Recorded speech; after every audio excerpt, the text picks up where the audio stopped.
Testing. 1, 2. I'm not sure how good the audio is on this at the moment. I suspect it's a bit noisy.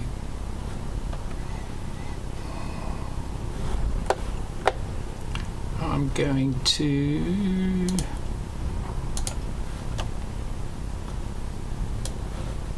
reduce the compressor a little.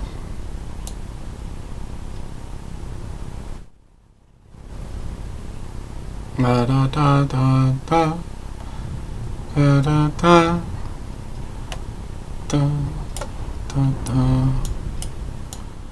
1, 2, 1, 2, 1, 2, 1, 2. Testing, testing. Done it by eye, but I hope that's good enough. We shall see.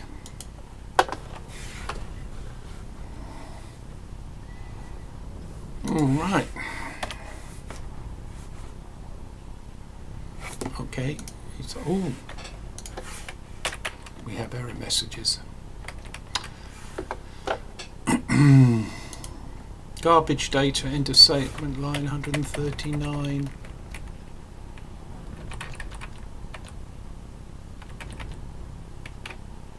Oh, stray character.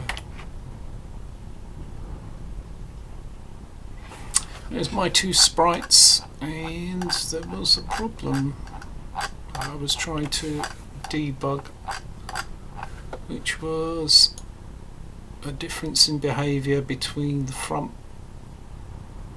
buffer sprite and the back buffer sprite.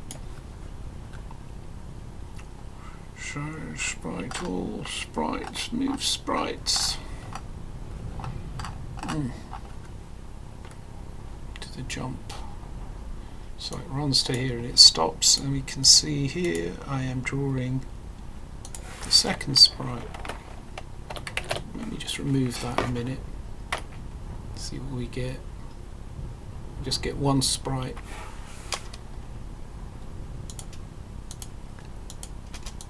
And then I run the second sprite.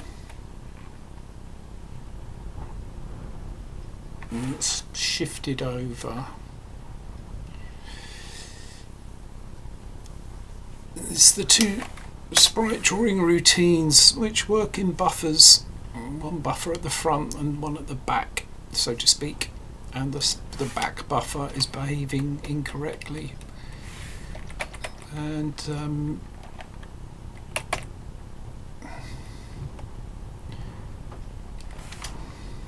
but it seems to draw all right now.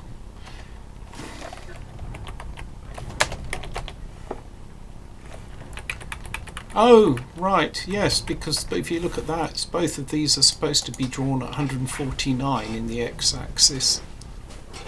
And the second sprite, which is drawn using the back buffer routine, has the same coordinates for the x, but they're shifted over for some reason. That's kind of annoying. You need to figure out what the difference is between the 2. There is another oh right, move sprites and draw sprites routine, move sprites to. That was being modified so that it's only drawing 1 sprite. So move sprites and draw sprites are only drawing 1 sprite to simplify it, so I can see what's going on. It starts from num sprite, which was defined as 1. There's only 1 sprite.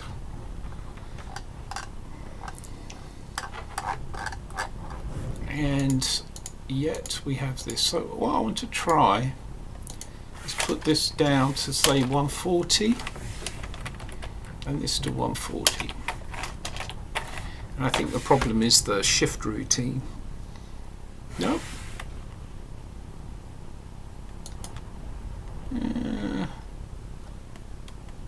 That's a little suspicious. All right, you know what? Let's position them at the start of the line. Then we've got a better reference.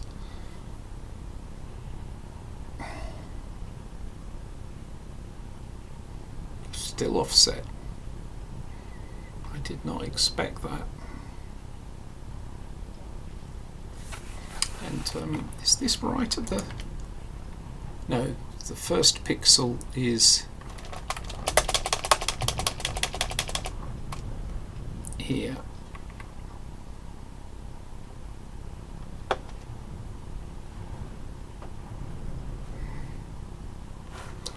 I think that is correct. Oh, well, this is a different perspective. It's always shifted over a little. I'm just putting something, you can't see it, but I'm putting it here just to sort of see if it's actually lighting up on the first pixel.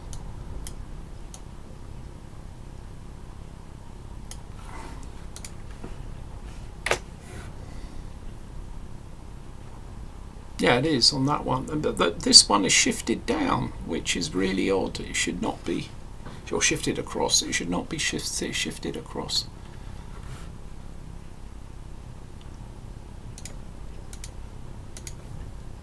And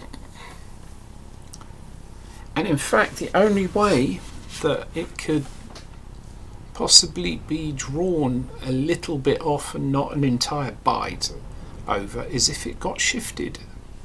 So the second one is getting shifted. I'll tell you what, let's just change this over to this, and this is a test broadcast. I want to make sure that, you know, I am actually streaming, because last time I tried an impromptu stream, it wasn't even streaming.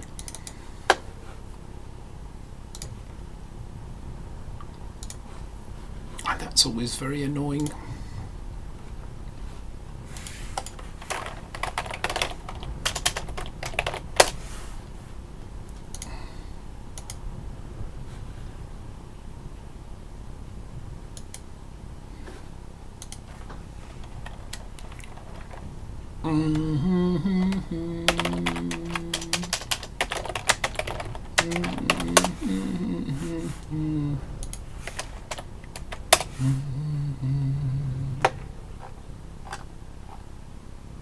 Oh, interesting.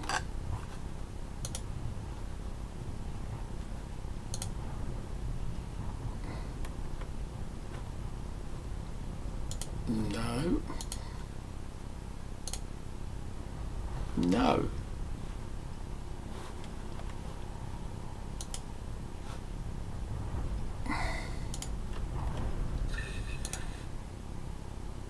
Oh, in my live stream.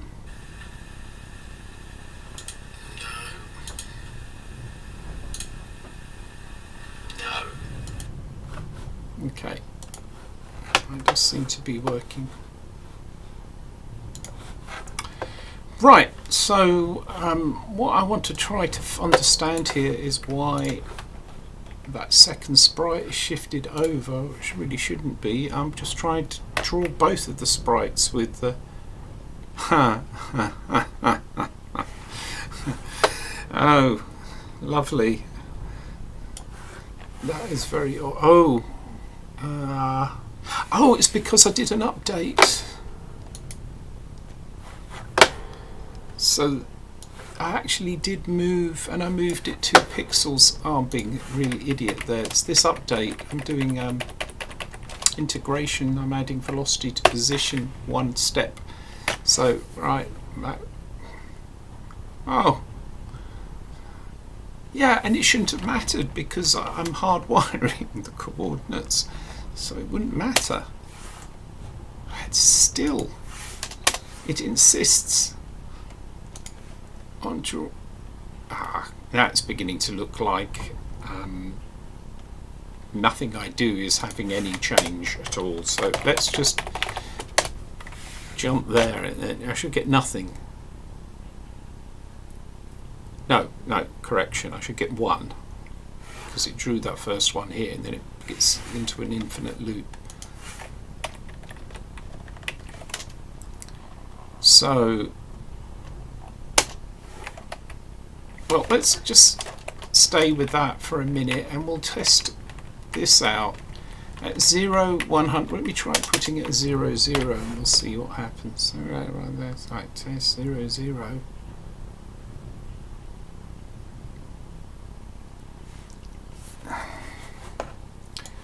And I wonder, is that the same as...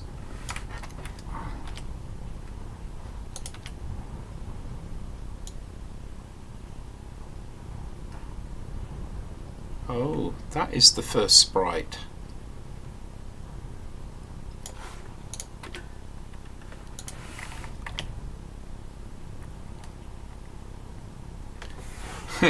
So it shifted over one anyway. So it's very odd. Why is it? I think I have a problem with my shift rotation, my sprite rotation routine.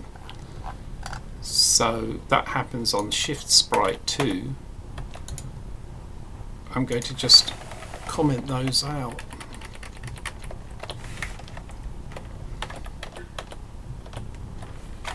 Right, so now I've got no shift routines at all.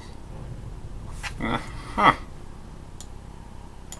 And it's right at the window edge.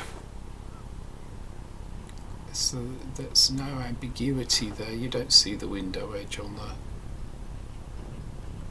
They're not quite lined up.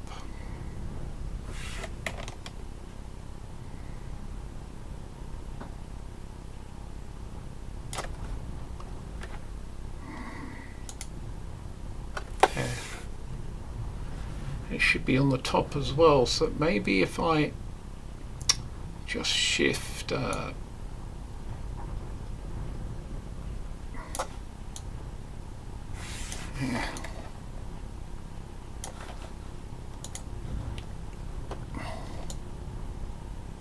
down there and this like so, and see right on the edge of the screen. So I had a bug. I didn't see that bug on even on the first one, which has to do with the rotation, and I recently changed the way that works in order to better manage the sprites. Registers used to address the sprites. So I need to go to my sprite address, which is here, and then no, wait a minute, to the rotation. Yeah, what I'll do is re-enable. Oh, I already did. Yeah, of course. I need to check out the rotation routine.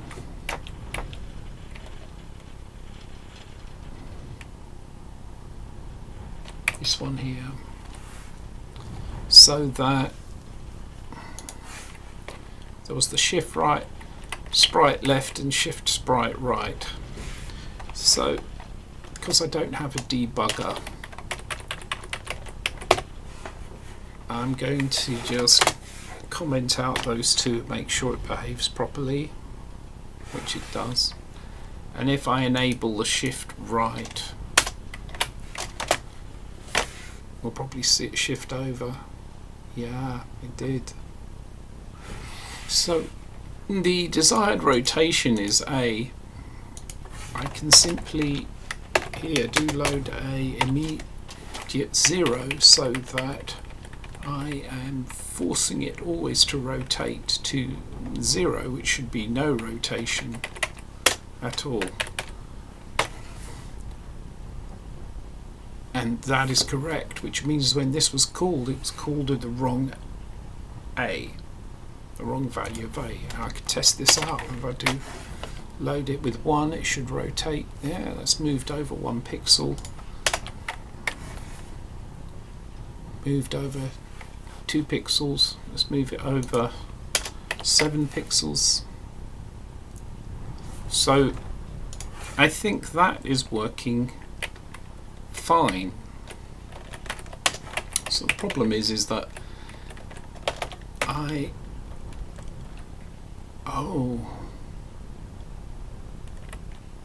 oh, low date immediate 3. What on earth is that?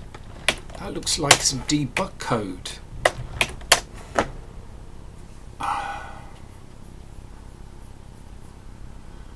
Right.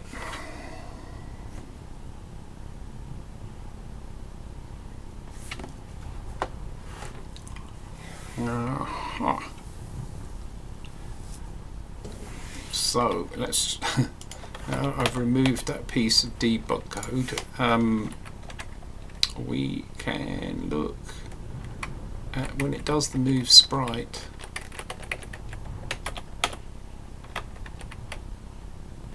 It calculates the address. It will store it at 80 and 81.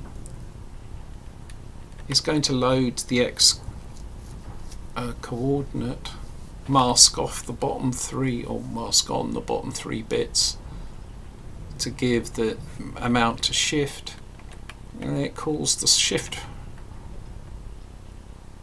routine and should shift it.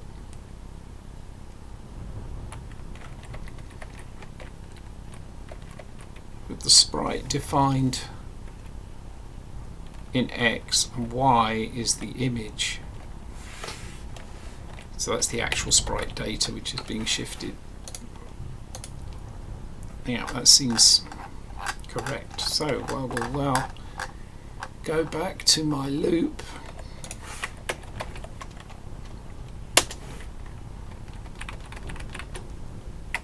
Bunch of debug code. Let's try this again. Yep, they're both all right. And I'm going to go back to the test case I had before.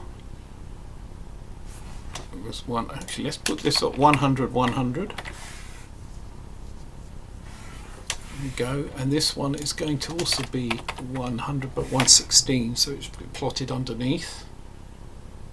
Oh, we're back here again.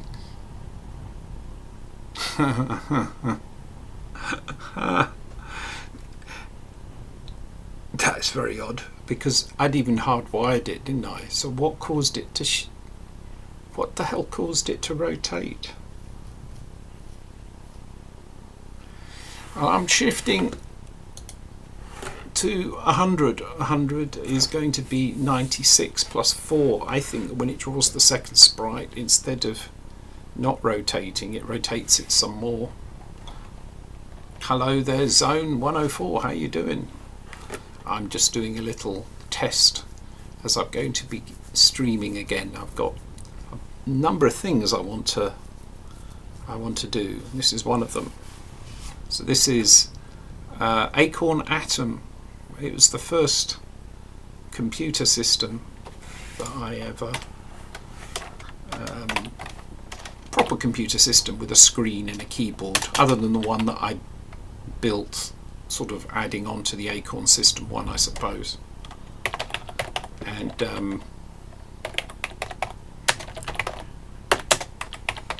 hello from 1980.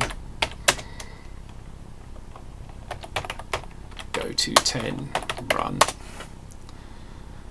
And this computer, I owned it. My parents bought it for me when I was like 15. And it was my first proper computer, and that I made a game called Letteroids. I made a bunch of games actually, but one of them was Letteroids, which was my first fully assembler game. I'm going to remake it. Yes, I once made a soccer ball game. I made a football game. That's what I'm known for, is making football games. But when I started work on that football game was 8 years or so after I was using my ACORN Atom. So I already had 8 years experience by the time I started work on Kickoff. Right, so I'm trying to understand. Yeah, my thought here is that when I move to 100, that's actually going to be 96, which is 96 is a multiple of 8. It's going to be 4 pixels on. So I think what's happening here is that first one is drawn, looks about 4 pixels, doesn't it? So the first one is drawn at the byte boundary plus 4 pixels, and when it draws the second one, instead of understanding it needs to stay at the same point, it's actually gone and rotated the sprite another 4. Because working on the ACORN Atom was a real challenge, which I'll get into at some point. I think is real value for teaching programming by looking at this, because I learnt an awful lot, and a number of the techniques I learnt working on the ACORN Atom went into my football games, believe it or not. But anyway, the point is that in order to speed the thing up so I can draw more sprites, I don't want to be shifting the sprites every time they're drawn. So if I happen to need it, so instead of taking the sprite and shifting and drawing, I actually shift the source data of the sprite and then take it and draw it. And I won't go into why. There's good reasons for that, for optimization purposes. So I think what's happening is the first one I shifted it 4 bits, and the second one it should not shift it anymore because it's in the right place, but it ends up shifting it 4 more anyway. And so then the end result is that top one is shifted by 4 and this bottom one is shifted by another 4 on top of the 4.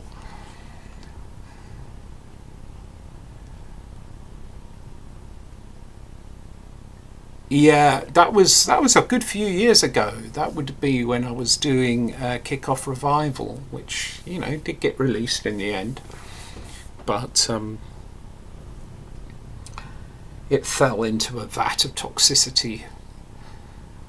So that's pretty much the end of my commercial independent game development. This is non-commercial stuff, because I've got a day job where I do commercial game development, and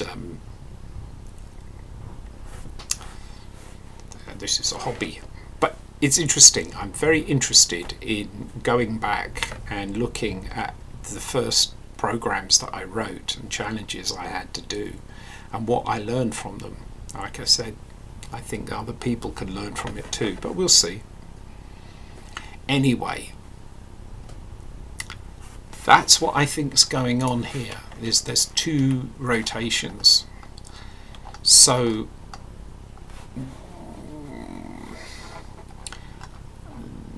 the second time, right, I need to verify something though. I think to verify this, I can test this theory out by saying, move this to 96 and this also to 96. At 96 pixels, it will be on a byte boundary, and as I thought might happen, we can see here that it is aligned now, because it didn't rotate it at all on the first one. It rotated 0 steps, and then the second time it rotates 0 steps again, and so then they're in sync. If I go to position 97, pixel 97 across the screen, and I do this again, I think we're going to see, no, that was going so well in terms of theory. Oh, wait a minute, I need to change both of these to 97 because I have them hardwired. Aha! I was right. That's shifted over by 1 pixel. So it shifts it by 1 pixel for the first one, and it shifts it by another pixel again. And if I do this, it will be 2 and 2, so it's like two pixels over. Yes. So, what's the problem? The problem is it's probably not storing, because what it's supposed to happen is it's supposed to rotate the sprite, and when it rotates it, it remembers what position it was in.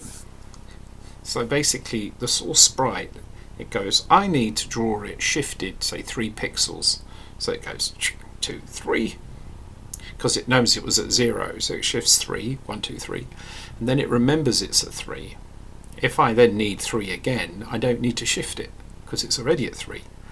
If I need 0, it goes, you need to shift it 3 back. Boom, boom, boom. So shift like that. And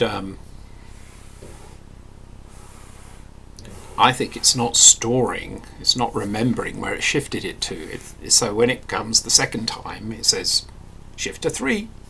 Well, the first time it says shift to 3, shifts it 3 steps over, or whatever it is. Forgets that it shifted it 3, so when it comes back the second time, it thinks it needs to shift it another 3. So if I'm right with that analysis, if I look in here, I will find that in my sprite, move sprite function with move sprite subroutine, basically calculates the address where it needs to be plotted on the screen and rotates the sprite by the appropriate amount. And here you see where it loads the x coordinate and then masks the bottom 3 bits. So that's where it needs to rotate to, and executes the function shift sprite 2. And I forgot to, in my refactoring, it does look like I forgot to store. There's no store into sprite rots. So basically sprite rots is a list of for every sprite there's one of these numbers. It's a byte that says how much has it been shifted by, and it's in the calculation here, but the problem is it doesn't get set. So what needs to happen is, okay, the desired rotation was stored. Oh, where is it stored? It's not stored anywhere. I need to remember what the desired rotation was, and I don't have anywhere to store it. I subtracted the sprite rots directly from the desired rotation, transfer it to y, then use y as an index with to execute the loop.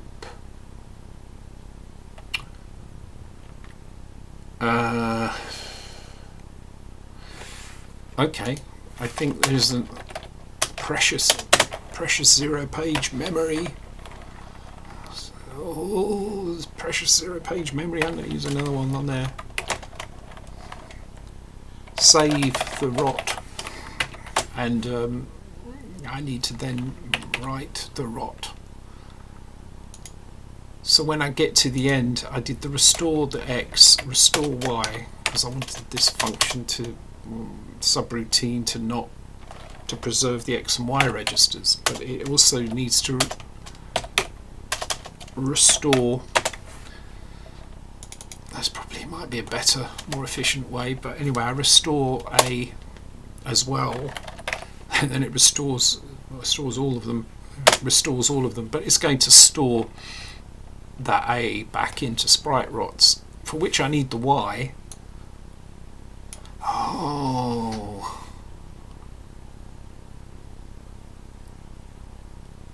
that's okay, because I saved the y here. Right. Let's get this in the right place.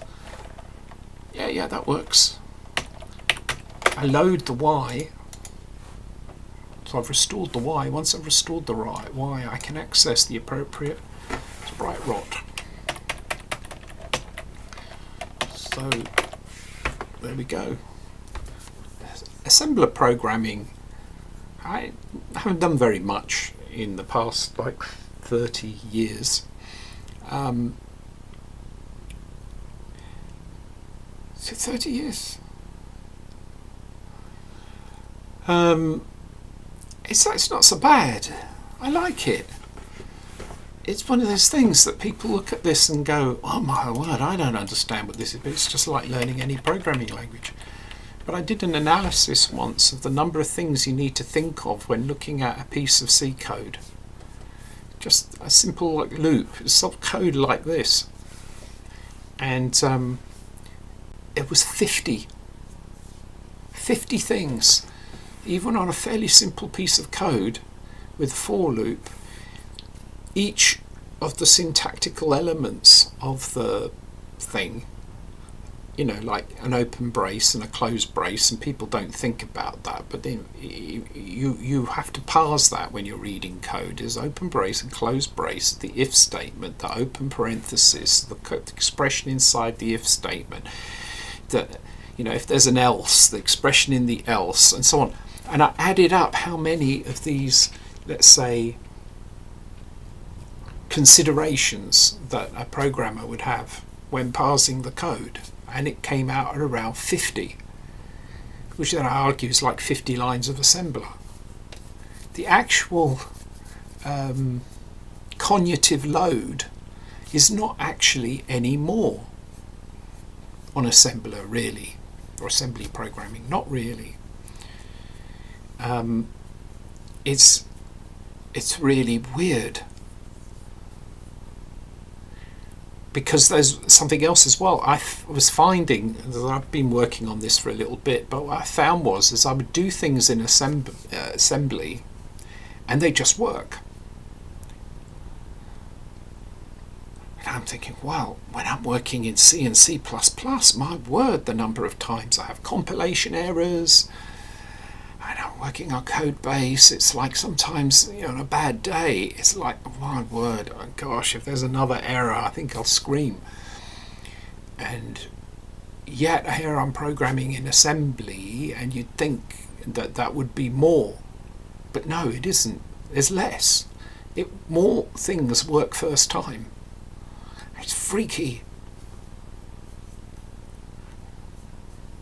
And I think it's because there is actually less of a cognitive load, not so much because it's assembly programming, but because there isn't all those libraries. Because I don't know, if you're programming in C++,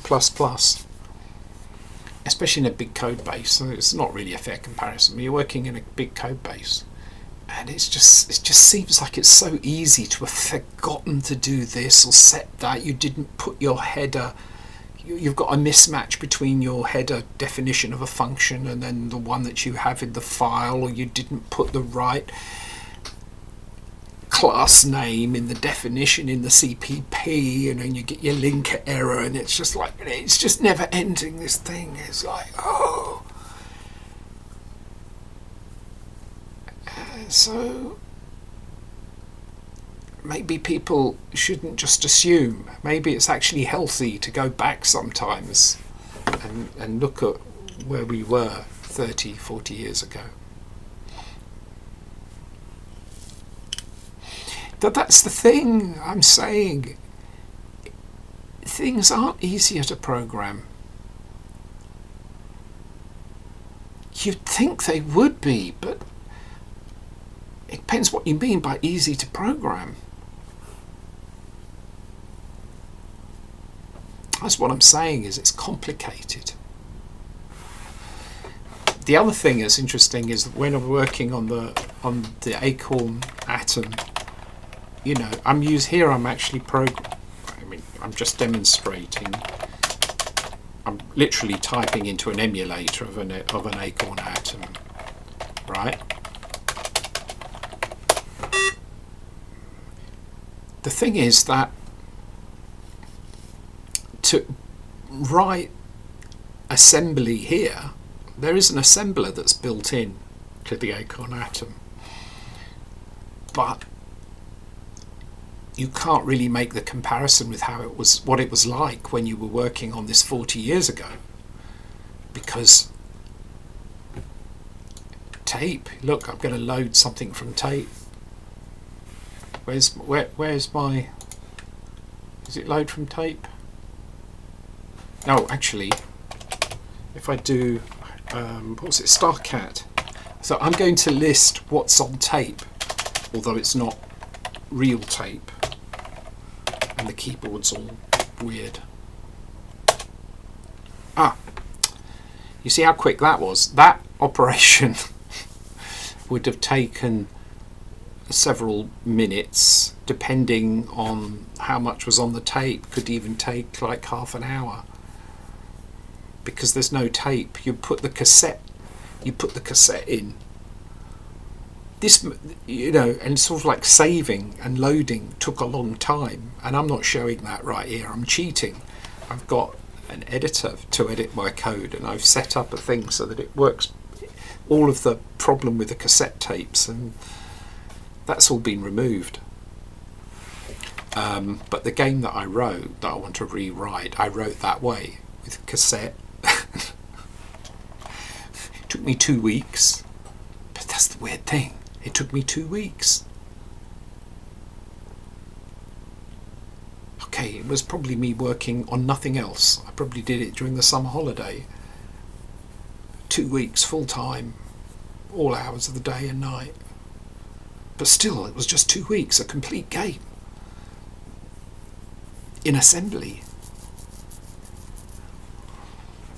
I find it a bit freaky. But is there a game here? Kind of haha test. I don't know if this would run. I'm not going to try. I'm distracting myself. Let's go back to this. You see that thing when it runs there. I've got an auto script. So when in the editor I hit F5, it runs this and types it in automatically, so I don't have to. It compiles the code using an external compiler, not the compiler that's in the ACORN Atom. And then I wrote some code to take that and compile the thing, and it writes it into the correct format for the BBC Micro, no, it's not BBC, the ACORN Atom, and copies it into the folder where the tape is simulated, and then loads it. So anyway, at some point I might do the full thing just to show, but I'm coming back to this point here, which was I think I fixed it. Because we'll see if I fixed it or not. So what I need to do now is look at, say, my move sprite. Where are you? Where do I call it? No, move sprites. So I've got to move all of them. Right, move sprites. So we go back to, say, the test at 100, and they're lined up properly now. So I think I've got rid of that bug. And then I can do the test to make sure that I can go backwards. So if I draw the first one like at 90, at 100, it'll be 4 pixels over. At 96 will be 0. So we should have the top one 4 pixels over unit testing. Fail.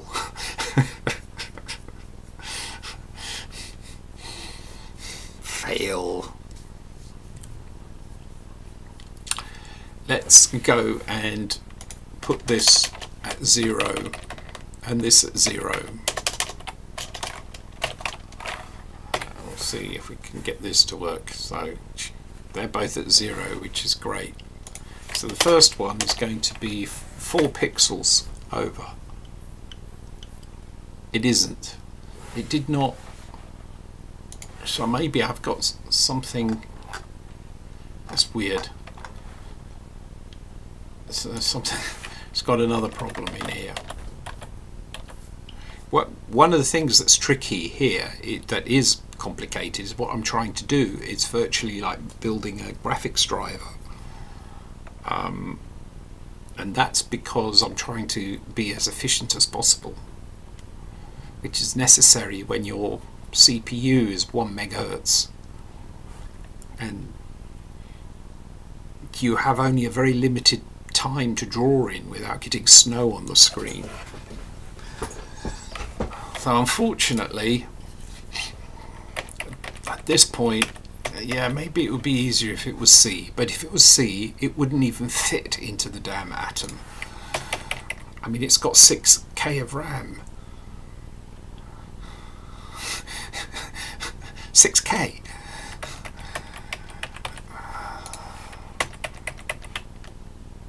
It's good training. You do this, you can program anything.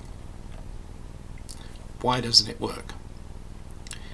So when I do the move sprite, it should have done the rotation.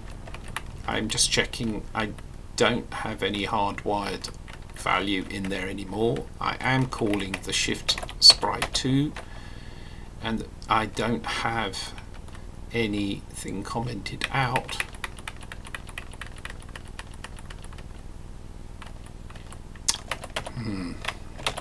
Right, so now I've got to think about how I debug this. It's the debugging of this. And this is what I find as well, which is quite interesting, is that I go into this kind of state where I'm figuring out how to debug it without a debugger. So this is not easier than now. It'd be easier if I had a debugger.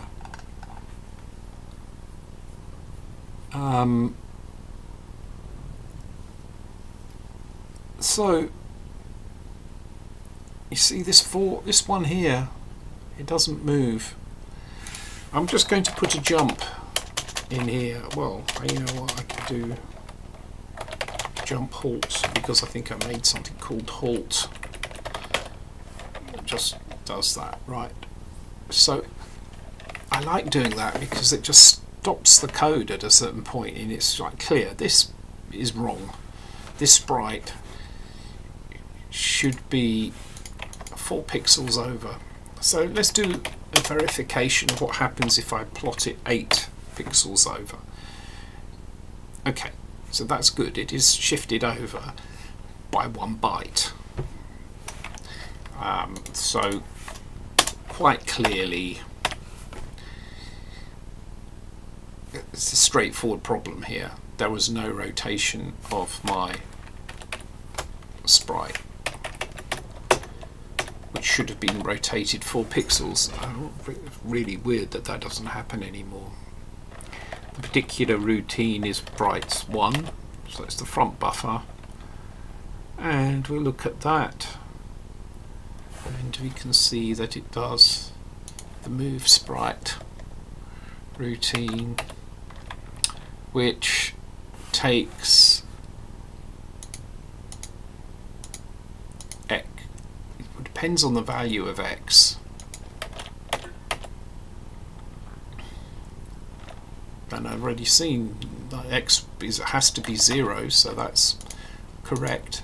So it's loading the x coordinate high byte of the x coordinate into A, and 7, which is the bottom 3 bits, does a shift sprite 2 something or other. We store x, we store y, we load y into x, we load that's a bug. Save the rot. I did a load instead of a store. Look at that. Store the A into 84. Here we load it, and this explains it, because what happened there is it destroyed A, because it loaded what would have been 0 probably, and so then we didn't get any rotation. Alright, let's try that. Aha, good. So we've got sprite 2 is now working.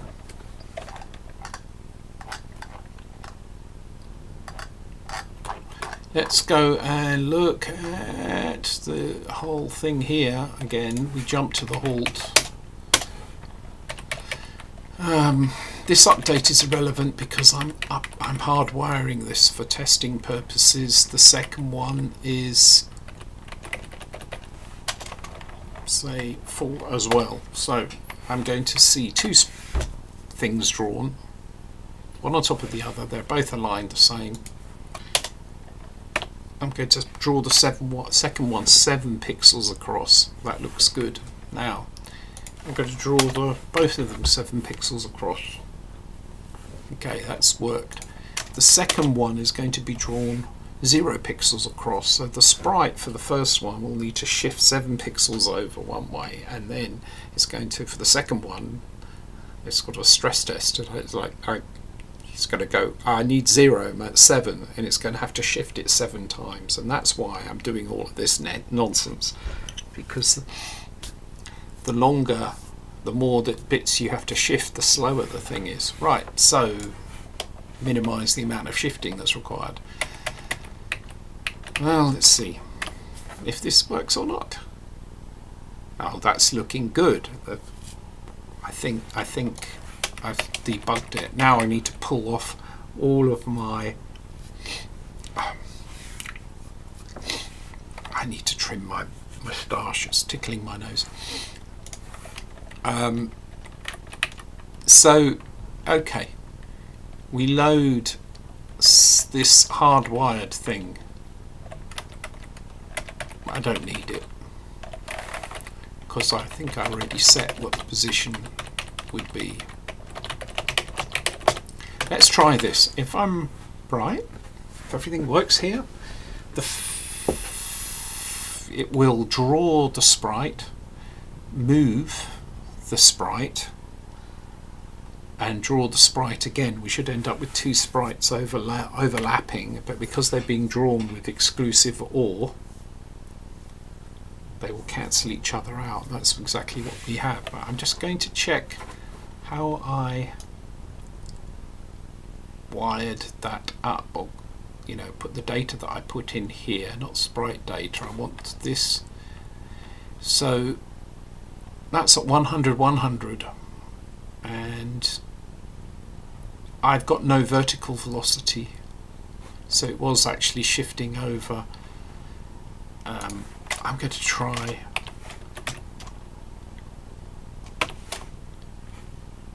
that's byte number 2. I'm going to just try to get the first byte to work. X and Y velocities by 10, so they should be separated by 10 pixels now. Look, boom, that's looking good.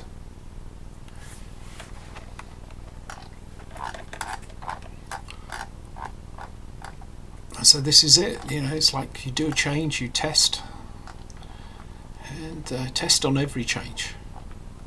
So it's still the best way to get anything working that's at all complicated. So yeah, that update has moved 10 pixels in the X and Y,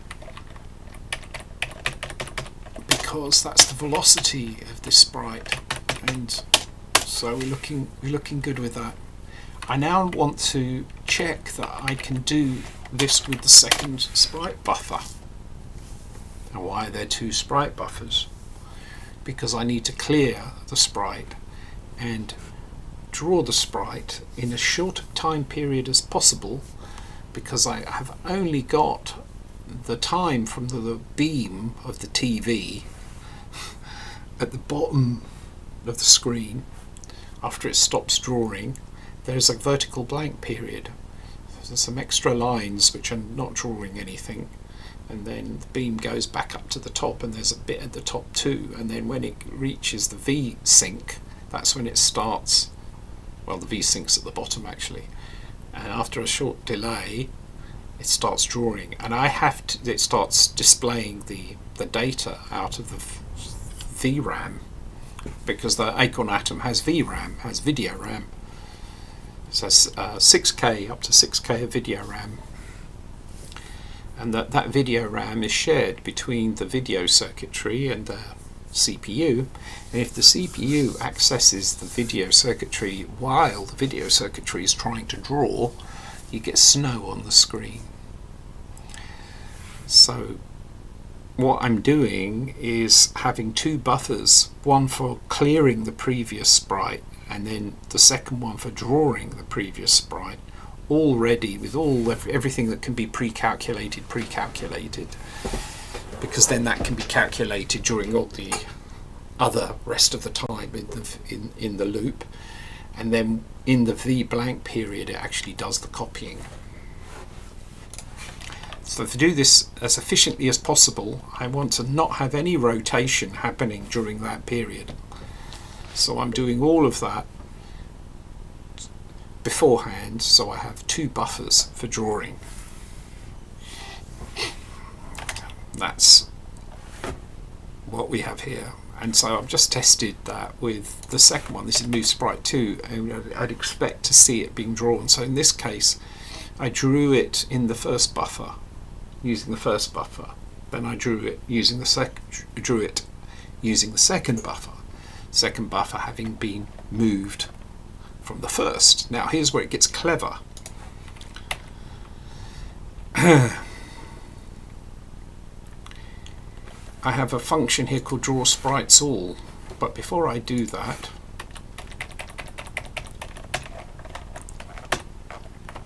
I don't need to do a move sprites for 1. If I don't do this move sprites, I just say draw, it's going to redraw what it drew here. And because this is exclusive OR plotting, just in the same way as it was with kickoff, I can erase the sprite by drawing it again. It just flips the bits. So what's happening now is it's clearing what I drew, and then it's drawing from the new buffer. And so what I should see here is a single A in the new position. I think that's right. I'll need to put my finger there just to see which one that was, but yeah, that's correct. So this is looking good. We might actually get an animated sprite in a minute. That would be exciting. So if I can get rid of this jump here, and that was just a test. Actually, here we are doing an initial draw of the initial move and initial draw in buffer 1 in the front buffer. Then I move the sprite. Then I draw it in the second buffer, or get it ready in the second buffer.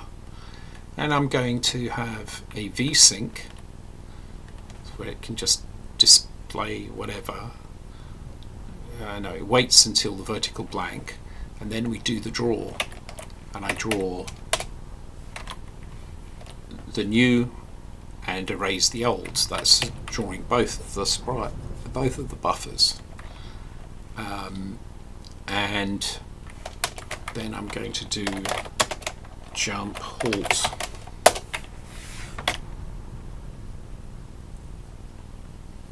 Okay, that looks all right. And now I'm going to try to use draw sprites all, which is just draws both buffers. Yeah, it draws both buffers. Let's check that that should behave the same. Actually it does. And after that I've got a halt here. What's the delay? Oh, I made that's just like a really long VSync.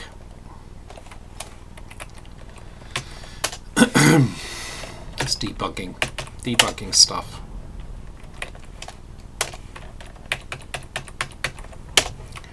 So our main loop goes update, prepare for drawing in sprite in the back buffer, or buffer 2, or whatever. I'll call them numbers, right? It's a buffer 2, and then you draw both buffers, which replaces buffer 2 with buffer 1 in effect, by erasing what was in the first one, which was drawn here, erasing that, and then drawing also what was prepared here. After that we do another update, so that's where the game logic happens.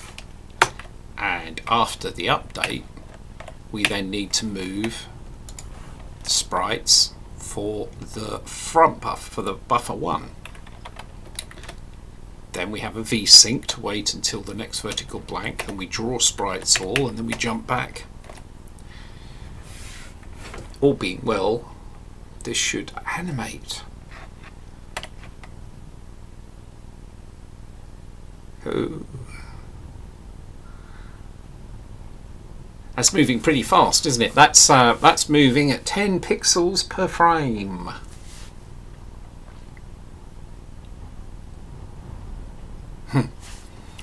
Let's move it at 1 pixel per frame.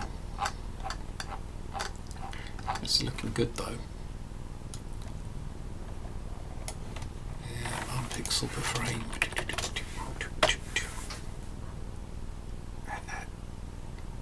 There we are. So what do we need now?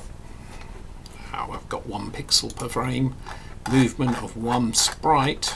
I need to see if I can get more than 1 sprite on the screen.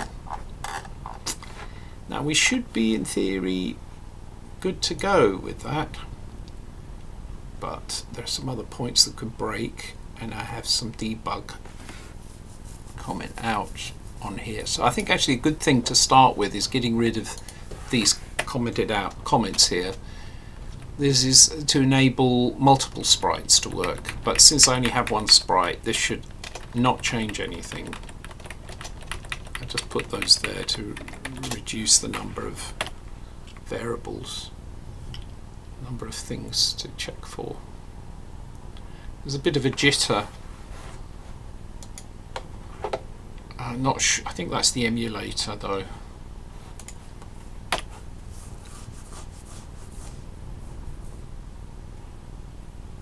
Yeah, that was an emulator issue. Right. Later I will be trying this on a real, try to run it on a real ACORN Atom. That'll be fun. What are we going to do now?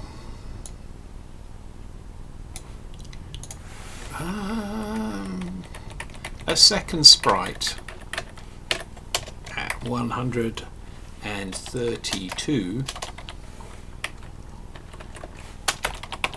in X and Y coordinate of 100 and no velocity. Let me just check the update function, as I can't remember what update do I do there. Oh, no, I do update all the sprites already. Okay. Let's just make sure nothing broke. Yeah, that's it. Nothing's broken.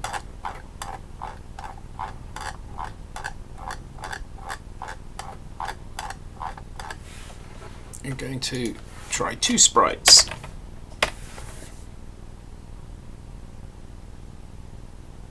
That's a little disappointing.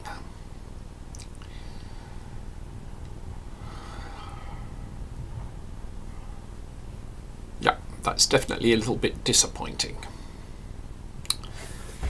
But it is not moving. When I set the number of sprites to 2, I need to check.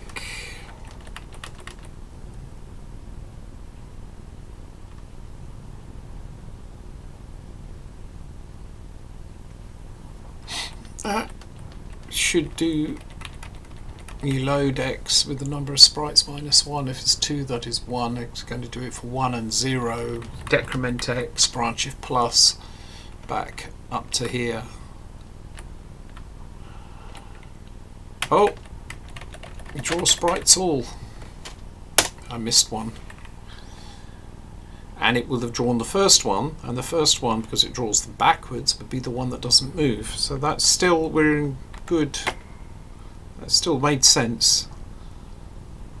Okay, so now it's animating, but I was expecting to see two sprites. We only see one, and that's the one that is animating. So what's gone wrong? I need to check something here. At the beginning, I do draw all the sprites. So just to avoid, okay, so we go into the same mode of operation. I'm going to jump to halt. And so we'll halt straight after the first draw, and we only have one sprite, which is unfortunate because there should be two, but at least this has narrowed it down what I need to check for. And so I end up with load X with two minus loaded with one, and you loop through that.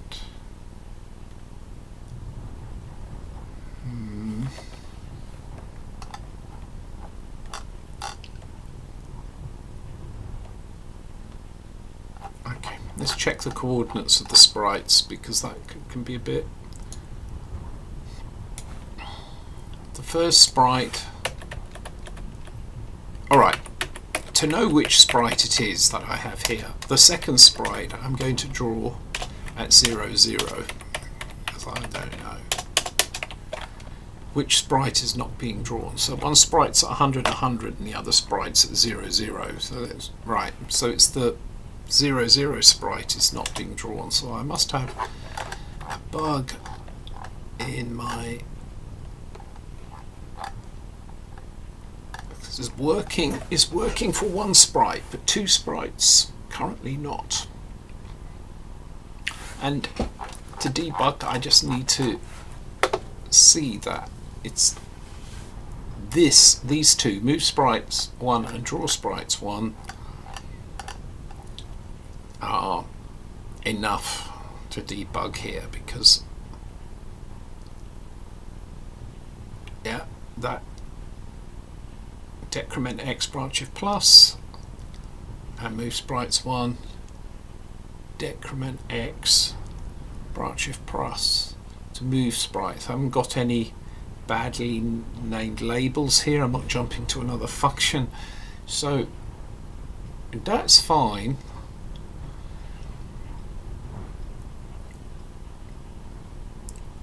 What am I missing? I have never managed to see two sprites at the same time, except where I drew one sprite twice, which is cheating.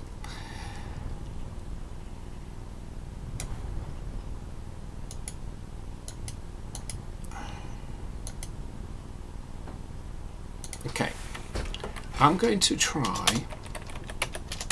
to put everything at 0 and try this again. That is the first sprite being drawn. I just wanted to make sure that it could be drawn at that position. And now I'm drawing it. I'm going to keep the X the same and just draw it at 100. It should be down there, which is great, and I should be seeing second sprite right in that corner, but I'm not. Well, why? Well, the weird thing is the second sprite is drawn first, so it is actually executing the code to get to the second sprite, right? It's not like it crashes before it gets to the second sprite. Where can this go wrong?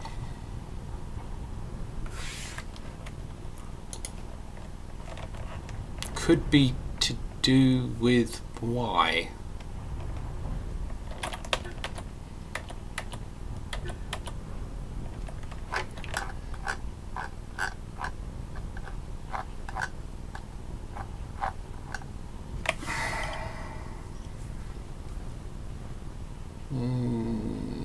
I don't see, I'm not setting any Y, load Y with something. It's probably done here, load Y with 0. It's just the sprite data for the A, the letter A. JSR move sprite 1. Sprite to buffer.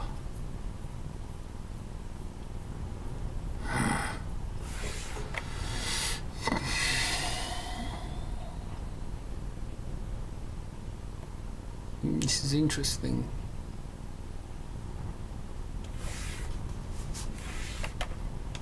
Big think. What can be going wrong? If I'm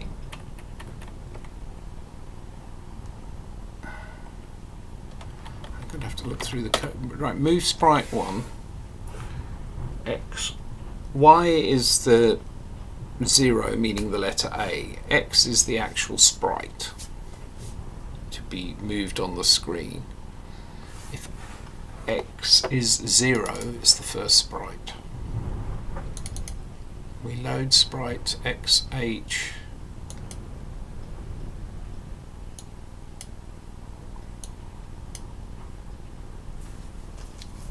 It's very troubling that that doesn't work. What am I missing? You see, there's X. We get the second one, these.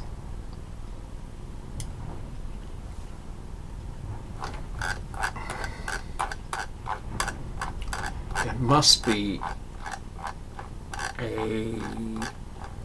Okay, actually,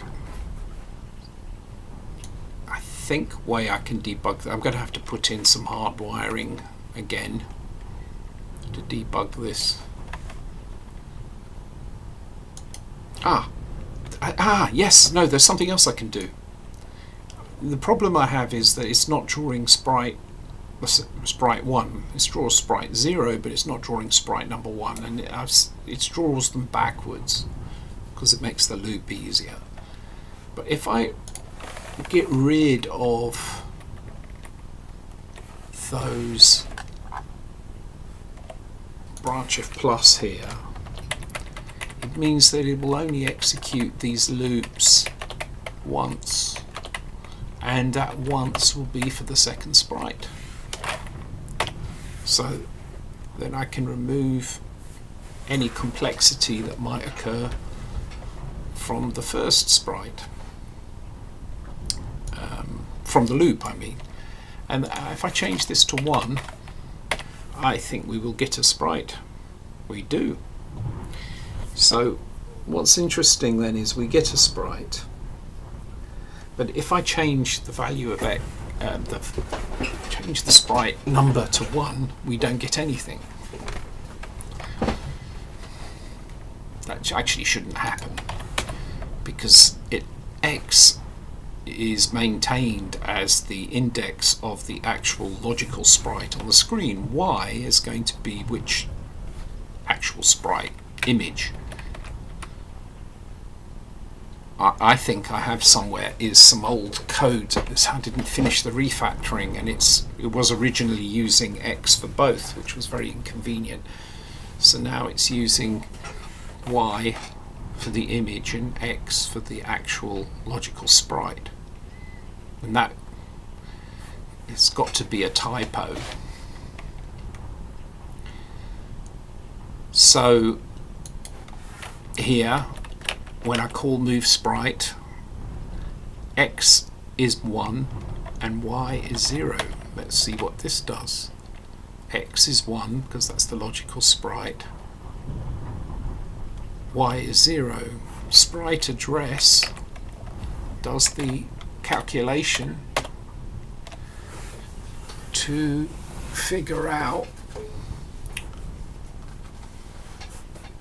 the screen address to write it to, and it doesn't actually use Y because this isn't anything to do with the image, it's to do with, you know, where it gets drawn to the screen. So we can see that Y is not used in this macro being it just an unrolled function in line, if you like. So there's no y in there, which is correct. Shouldn't be. There's no modification to y, so y register is preserved. The x, no modification to the x register. X register is preserved. I see YH and XH accessed. Now, YH is the high byte of the y coordinate of my sprite, and XH is the high byte of the x coordinate of the sprite. So those should be read because it need to use both of those in order to calculate the address. We start by storing an address is for temporary storage. It's just which variable, which bytes I can use in 0-page memory, which is the fast memory, that I can use for the calculation. So the first thing we do is load the y coordinate into, for this sprite, where this is 1 now, where it worked when it's 0, it doesn't work when it's 1. So the only difference is it gets the sprite from the next byte, which we saw would be 0 anyway, so that should be fine.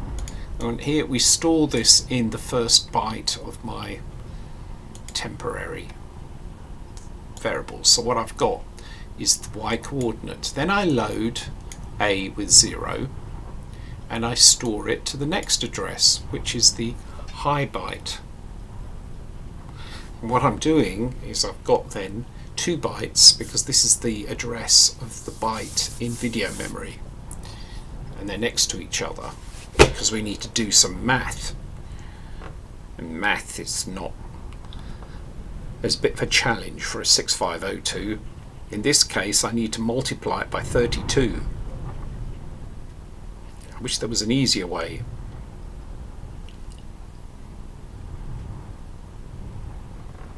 I don't think there is.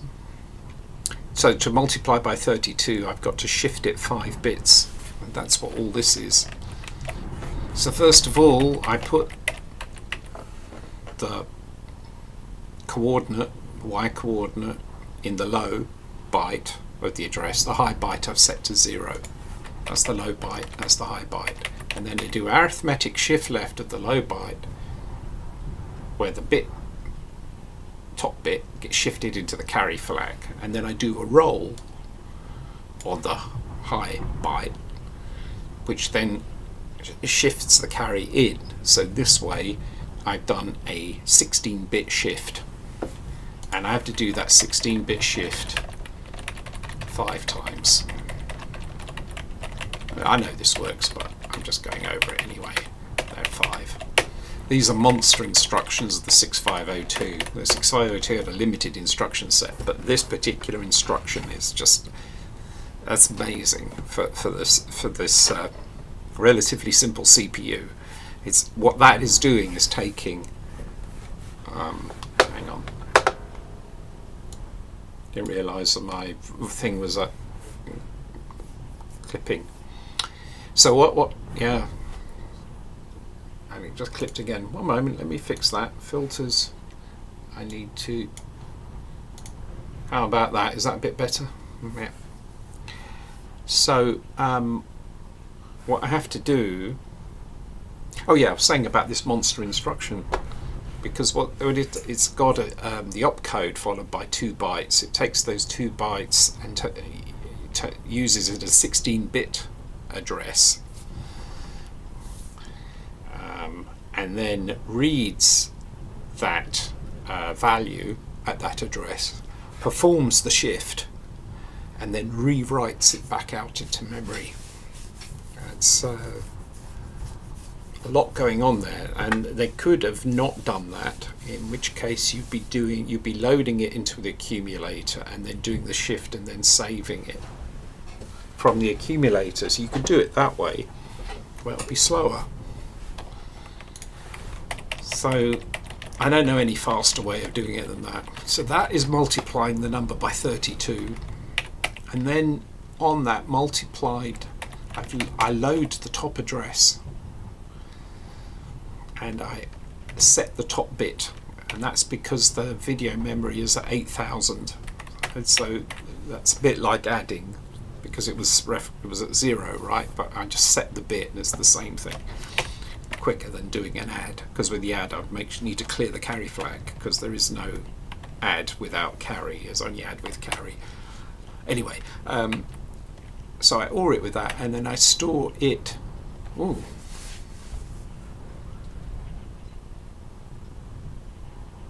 What's that store?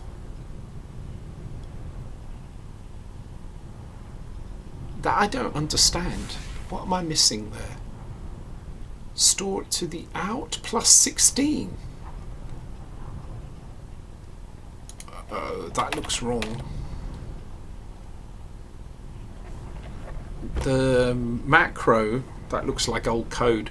The macro takes 2 parameters. It's the draw address. Is the second parameter, which is the out parameter. It's the address. That's correct. But why is it out plus 16? That might be right. But I need to check that, because it's calculating the address. It needs to store the address somewhere. It stores the address wherever you specify out, but plus 16. And then another out. So let's go check the configuration of draw address. Well, draw address is just 32 bytes. That's because there's 2 bytes per sprite, and I've got support for 16 sprites. It's because the game requires that many, as there are 10 letters and they all animate, and then there's the ship, and then there's the Greek letters, which are the enemies. Nothing against the Greeks. It was more like a commentary on mathematics, I think. I was 15 at the time. So the Greek letters would fire at you, but the point is that means you would need 10, 11, 12 sprites, but there's absolutely no way this could render 12 sprites per frame. It is impossible. So there were some tricks used, but I do need to have the sprites. So this supports 16 sprites, so it's supposed to, and I have to have 2 addresses because I've got a front buffer and a back buffer, or buffer 1 and buffer 2, right? So that's correct. If I add 16, yeah, that's correct. Yeah. Because the way, in order to save calculation time, look, if we're all used to this idea of having like a structure with like 16 bytes, and you put it in an array, and you put in an array and you access one element of it. In order to do that, you take your index and multiply it by 16, and so then you've got it pointing to the right place. Of course, this is expensive, this poor little 65021 megahertz 8-bit processor. So what I'm doing here is I'm striping it, I suppose you could call it. So every this is a list of all the x coordinates and the list of all the y coordinates, and so on, so that the index can be just 0, 1, 2, 3, 4, 5, 6, and it's a fixed offset to get to any of the elements on there. I don't need to multiply my index by anything internally, so this is really nice. But it's you would never do this in ordinary code, but it made me think, why not? I mean, you could have compilers optimizing to do it this way, couldn't you? I bet you they don't, though. Compilers optimize better than human beings. No. That was the reason why. So I'm doing the same thing here, that I have 2 bytes per address, but I have 16 bytes of 16 bytes of the low byte of the address, and then 16 of the high, and that's why there's that add 16. And so this makes actually sense. And maybe I need to comment. It's time for a comment, right? So this is the high byte, and that makes sense because I ordered 80 to get 8000 is the first byte of VRAM. So that's the high byte, and this is the low byte.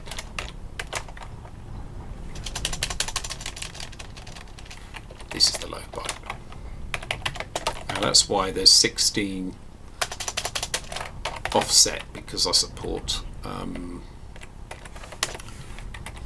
16 sprites. And the other thing I did here, so that's fine. Then I load the x coordinate, because that was calculating the y coordinate. So basically it's y. All of these lines are basically doing y times 32 and then plus x, the x coordinate, but it's the x divided by 8, because you've got 8 pixels per byte. And so for that divide by 8, we're doing logical shift right 3 bits, and then I OR it. I don't even need to add it, I can just OR it, thus avoiding needing to do an add with carry, because I know that those bits are all going to be cleared. Does an optimizing compiler deal with that kind of stuff? I probably. Anyway, that looks all correct. Alright, so we'll go from there to the sprite address. So I think this is correct, and it stores it in draw address 1, and I can't see any reason why there would be an issue here, except that x is 1, and that's fine because x is 1, so I'm going to be writing it address 1 and 17 instead of 0 and 16. So I don't know, that still seems good to me. And then we're going to load sprites xh x. So that sprite address didn't modify the x register, so I've still got 1 in here. I'm going to get the high byte of the x coordinate of this one. I AND it with 7, so I've got how many bits I need to shift the sprite by, and goes into the sprite2 routine, which we know works and doesn't use x.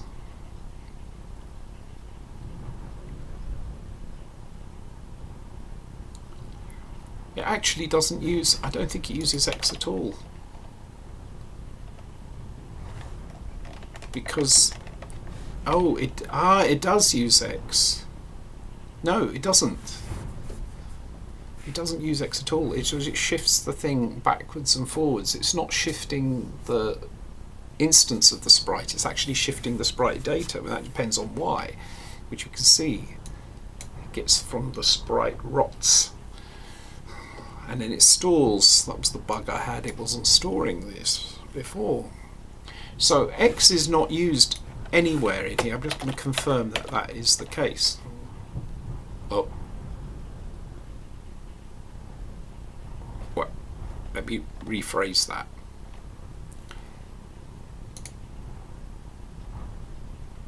Right. X is set here. X needs to be used internally. But before it did that, it stored x in 82. Then it loads x, so it restores x. And this would be fine as long as something didn't clobber byte 82, which is now what I think is happening, is I have an actual something clobbers 82 and clears it, and so then, or puts some kind of invalid value in there. So internally X is used, but I am in theory saving X and restoring it. I store X here and then I load X here. So in theory we should be fine. But there is a reason why I have to do that, and it's because this beast of an instruction is is the arithmetic, it's the shift instruction in memory indexed by the X register. It's only available with the X register.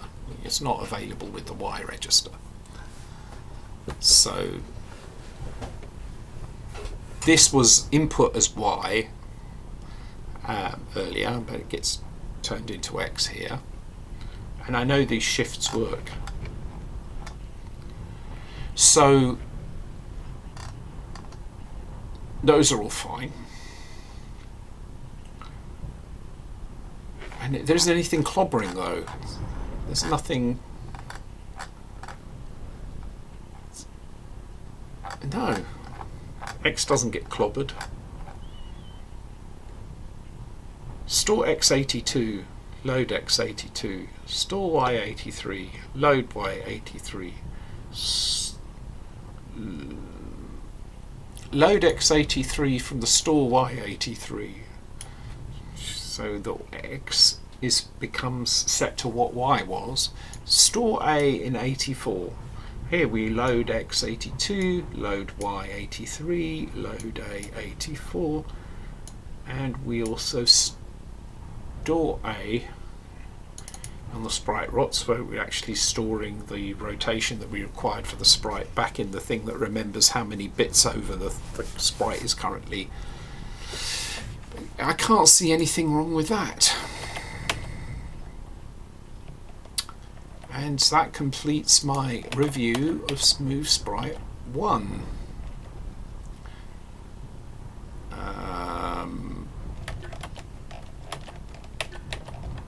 Hang on, which is called in Move Sprites 1.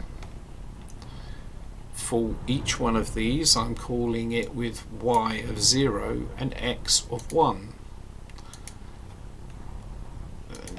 Move Sprites 1. Here. So that was fine. So the next thing that it has to do is sprite a buffer. So all that's happened with Move Sprite is it's figured out the address it needs to be located in video memory. It's cached that, saved that for the time when the actual thing will be done, and it's now needs to cache the actual rotated sprite data. That's what happens here. In this mess, there are 16 byte copy. This is a billet. It loads the data from the actual sprite data,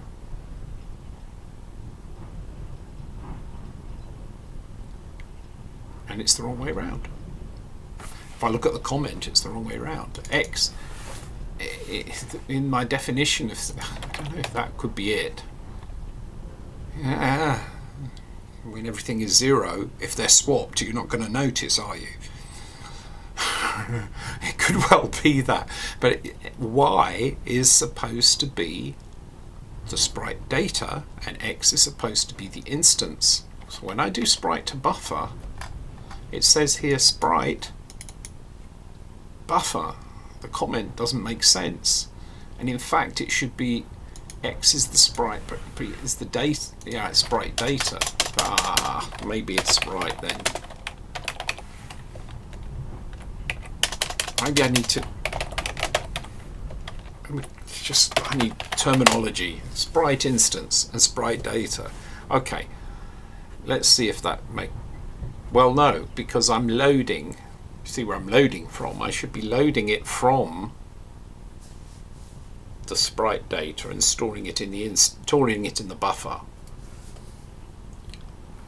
for that instance, and I'm doing it the other way around. See, load A from, that's the from is the sprite data. All these Y's and X's are inverted. Okay, let's load from the sprite data and store it to the buffer. The buffer, there's a buffer for every sprite instance. I keep repeating myself to be sure. So, you know what? I think it's time for a lovely little Emacs search and replace. Query place region. Every X becomes not a Y, for then everything will be a Y, and then I won't be able to tell the difference anymore between a Y and an X, which would be very inconvenient. Everything that is X will become QQQQ.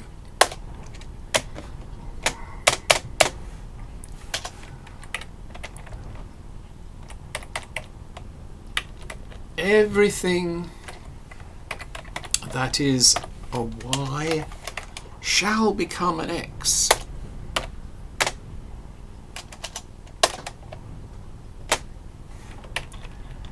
And then finally, everything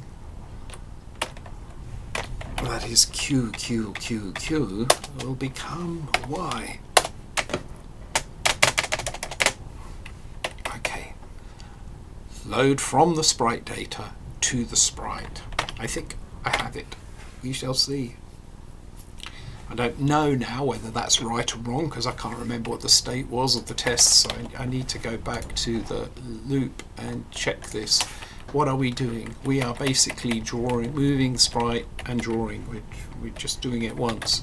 I'll move sprite, drawing. Okay. We're doing this with the second sprite. We have preventing any more than that second sprite being drawn. We're only going to see one sprite. This didn't appear before, and it appears now. So I think this is looking pretty good. I think that was the issue. If I go here and I do, no, it's not the test because the sprite is the first sprite still, number of sprites. Okay, this is the test. I turn on I draw the second sprite instead of the first sprite before I had a blank screen. Do I get a blank screen now? Oh, it worked. Not only do I not get a blank screen, but the sprite is located at 0, 0, which is correct because that's where it is. Down here. It's in the old 0, 0. That 0, 0. So what I'm going to do is put the first sprite at, which is the second draw, because it draws them backwards. Right, the first sprite is at 100, 100. And the second sprite is going to be at 132, 100. We should have two sprites, the same X coordinate for 100, but one higher than the other. That isn't going to happen yet because I need to re-enable multiple sprites. But anyway, let's see. On this one, okay, that's a little concerning. That is not 100 pixels from the side of the screen, is it?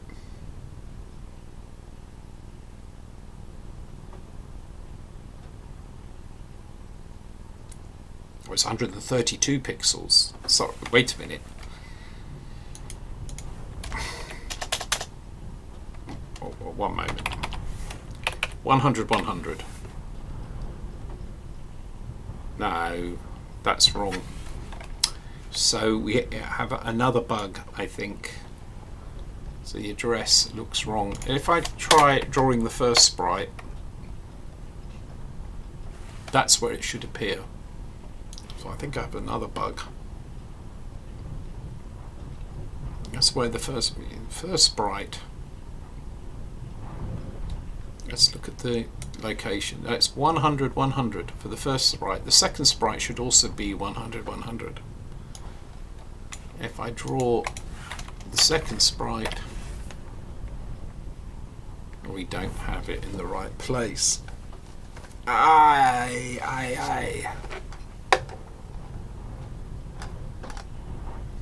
That is another bug.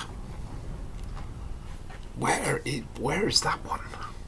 The sprite address. I went through all of that with a fine tooth comb and gone through. These use the X on the sprite data, but we know that because Y doesn't exist in the opcodes of the CPU. Covered that. These are called by this routine, by this macro, which restores everything. Buffer XOR with screen. Okay, so I think this comes down to this point, because when it does the draw, it gets the address of where to draw it from that buffer, and I think there's probably a bug on that, right? Because it remembers, it caches the address, so when it comes to drawing, this is the draw routine here, which is an unrolled function, it's probably picking up the wrong address because I'm using the wrong indexes. Let's see how this works. From to 2W, right, but I meant basically by that, it's not this is not 68,000 code, but it's 2 is an address in 0-page memory. No, not 0-page memory. 2 is an address. Oh. Tum tum tum. 2 is an address in 16-bit memory, 64K memory, that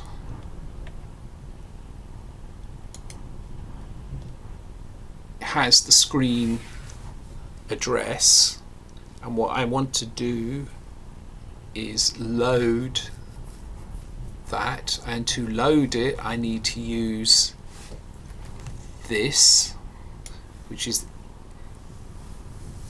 indirect indexed.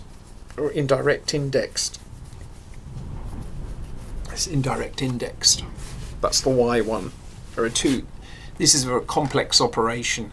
It basically read out of 0-page 2 bytes, 2-byte address, and add Y to it and load the accumulator with the result. There is no X version of this. The X version does the indexing before. That one, the X version, is the indirect indexed, which is you put an address in 0-page memory, you add X to that address to get the address of 2 bytes. That is then what you are accessing. It's a bit of a, it's like pointers, right? The thing is that X in buffer, it says, well, let's be clear what X is. It's the wrong way round. You see, X is the sprite. So again, because I had to swap them. So X is the sprite instance.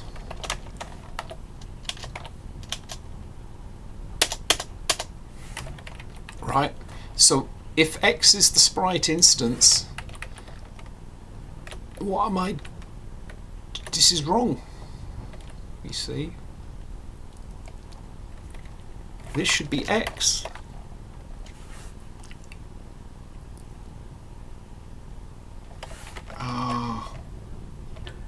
Or not. Oh, no, hang on. I thought I was... No. This is... I'm talking nonsense.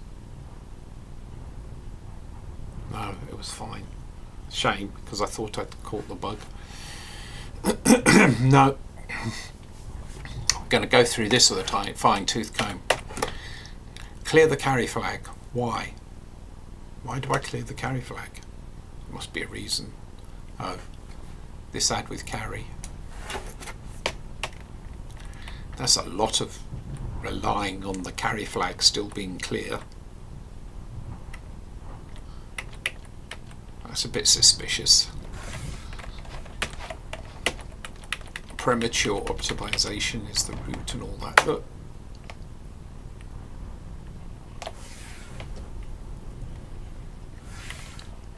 And the thing about the add function in 6502 is there's no add without carry. So a cause of a lot of bugs is forgetting to clear the carry flag before you add. Now sometimes you can rely on the state of the code being such that you know it's already clear, but I don't think it's wise for me to do that optimization first. I think it's better to get this thing to work. So let me just put a bunch of clear carries in front of each of these add with carries.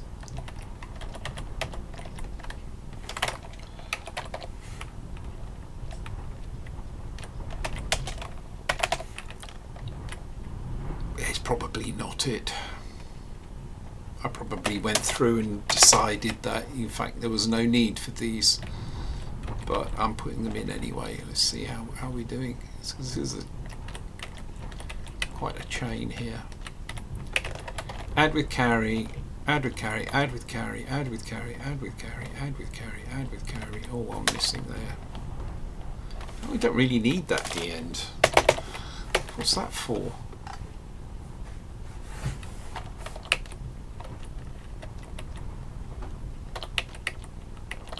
I've got nothing.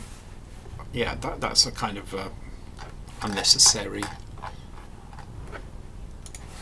thing at the end. Right, let's go see how we go. I load Y with 0. I load the address off screen memory. 2 being the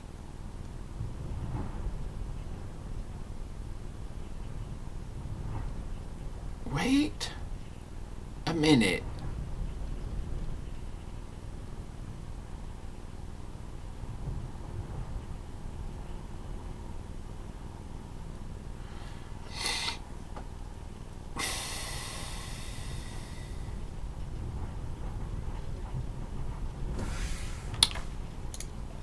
Let's just check something.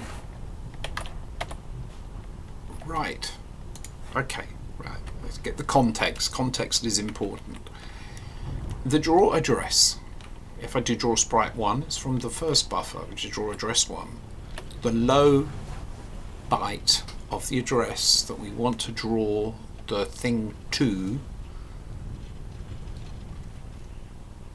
and we store it at address 80.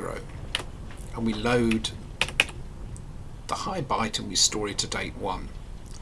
And then when I call buffer XOR with screen, I give it 80 because that's where I put it. The draw sprite 2 is the same, but it uses draw buffer 2. Draw buffer 2 is just simply why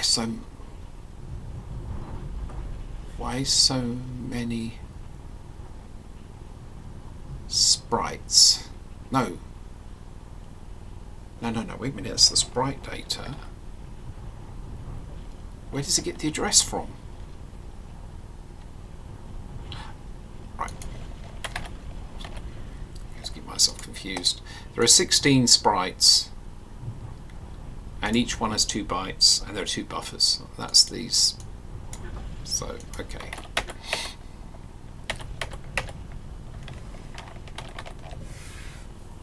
So I load the draw address, low byte and the high byte. I store them in 80 and 81, and then I do buffer XOR with screen. Buffer XOR with screen, and I do a load the accumulator with, well, in this case it would be 80, the address inside of 80 plus Y. And I know this works, otherwise we wouldn't see anything on the screen. But the question is, does it get the right address? And I think the address needs to be the wrong address for some reasons. Maybe it got overwritten, or maybe it didn't write it properly. The address is wrong. Because there's nothing wrong with this routine. See, I've gone and added the clear carries, which weren't necessary probably. I'll come back to that.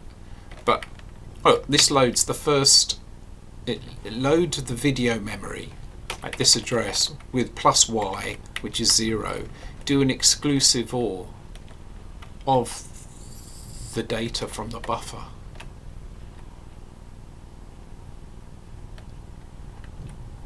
And then store it back into the screen memory and increment Y to go to the next byte over, because it has to do 16. It does 8 lines of 2 bytes. So this is the next one over from that. Okay. And it does that. And then I need to add 31 to Y, for which I transfer Y to A, clear carry, add carry 31, transfer A to Y. Why? Because I need to move down a line. And then repeat.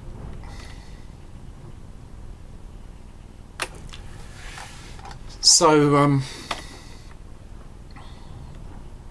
still works, which because it should, because I didn't really change anything.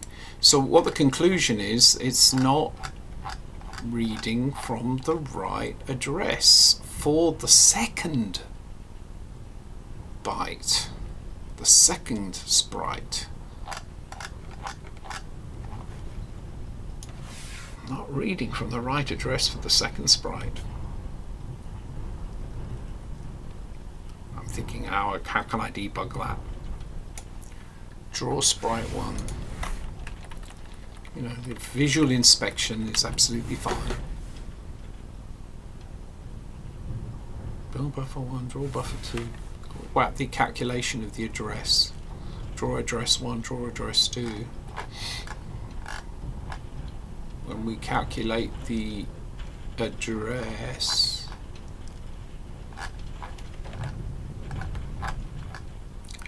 that's done inside move sprite. See? Calculate the address. Calculate the address. Use draw address 2. Okay, that's fine. Check that I'm using that out. Yes, I did. It's fine. Yeah, so I don't see anything wrong. Yet it's drawing it in the wrong place.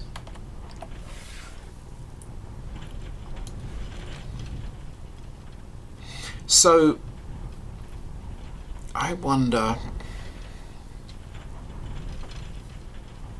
one way to figure out what the issue is to hardwire the address. So you see, when I did the move, hang on, am I doing 2 sprites at the moment? I'm doing the second sprite, but I'm only doing 1 sprite. I'm not trying to draw multiple sprites. Yeah, here these are commented out, the branches are commented out.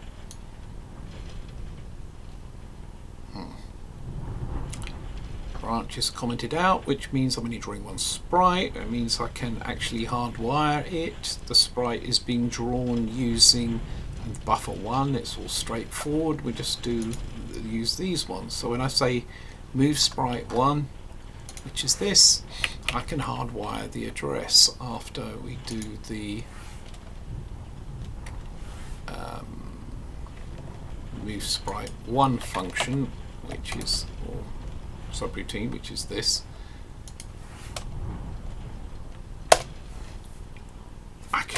let me just try. I'm going to do load A, immediate 0, store A, draw address 1 plus 0.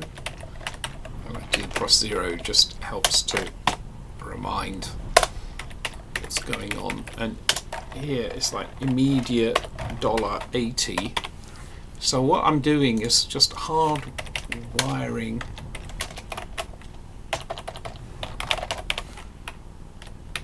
I need to put this to help me with my right, that needs to be removed because it's for debugging purposes.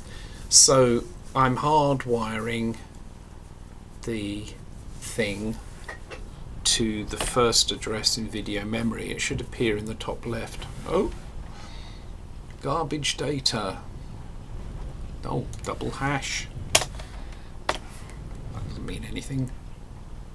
Ah, fascinating. It's still there. It refuses to move. Yet I'm putting 8000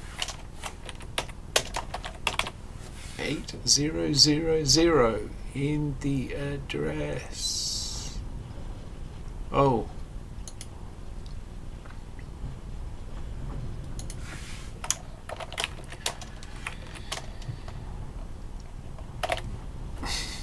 Okay, sprite 1. I have to hardwire this particular sprite where X should be 1. We can confirm that. Alright, this should move it up there. Okay, it does.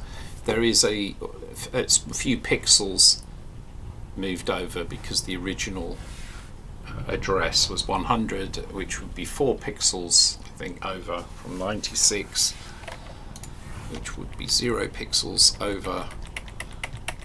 But that hard wiring there basically works. I can put in any address I like in here. Let's move down a few lines. So this would suggest that either the sprite address function doesn't work properly, or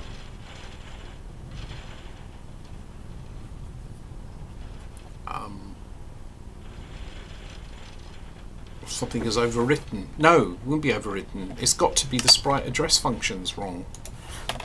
What am I missing?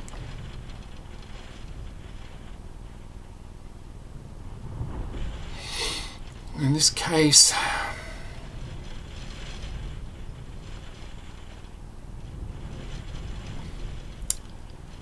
it's difficult to see what's wrong here.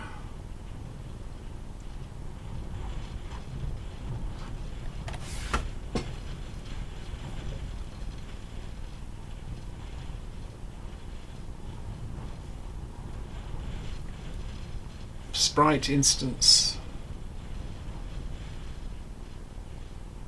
Okay. When X is right, I'm going to just try something on here. When I calculate the sprite address, always I'm going to hardwire that to 1 and see if that changes whatever's happening.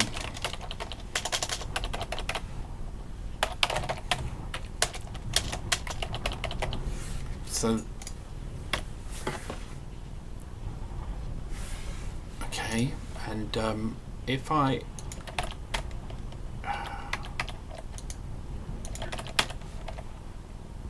comment out this code I had here, what happens? That's wrong, right? So I'm basically, whatever I do, I'm calculating the sprite address on the basis of X being 1, which means we're accessing the second sprite. We get the high and the low bytes for the coordinates, the high y and the high x for the coordinates. X is not modified, so it means there's something wrong. Oh, No, I'm not calling any update, I'm just drawing and it's wrong. It's like, what the hell is that? Here, it should be accessing 100 and 100. And still, yeah, I'm really puzzled here as to why this is not working. Got to figure that out. High byte.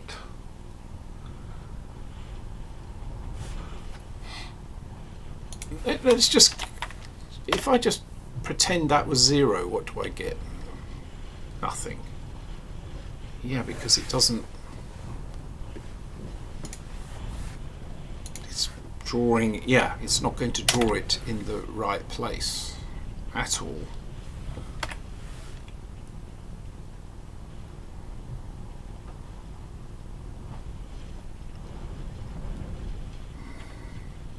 So I confirmed when I right, you know, it's one of those cases where I'm looking and I'm looking and I'm looking and it's right in front of my nose and I can't see it. So let's try storing 0 in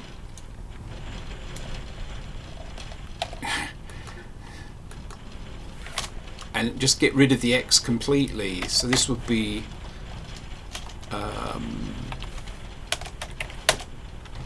that's another diagnostic. I'm going to remove this when I'm done. But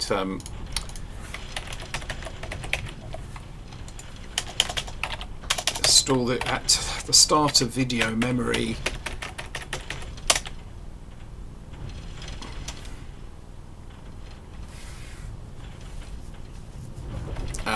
No, I need to do the sprite address.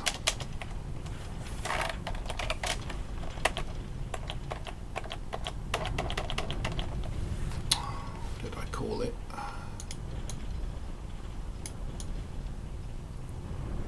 Draw address. Flippin' heck, come on. So draw address 1.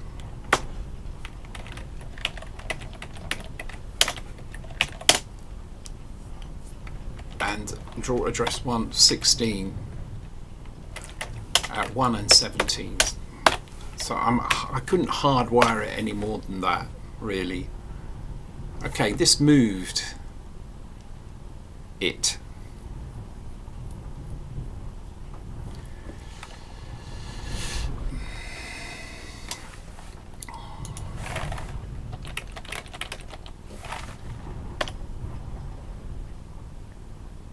And it's down there. So if I store the address in that route, right, okay, right. Then let's try this comma X. It should be the same.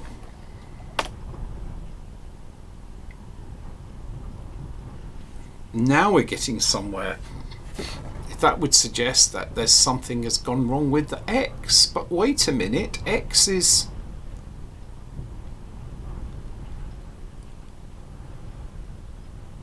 really confused now.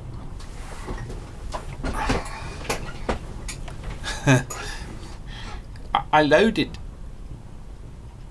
Look, there's no subroutines, there's no macros, there's nothing modifies X. I loaded X with 1 up here, and now I'm missing something. I really am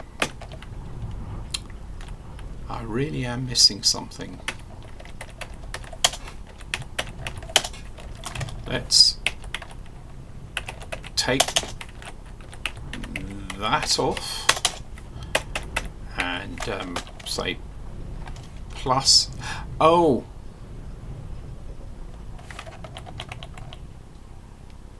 yes. No, okay.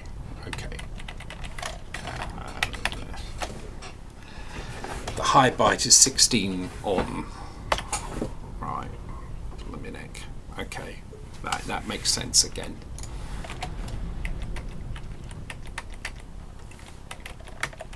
So let me get rid of that one,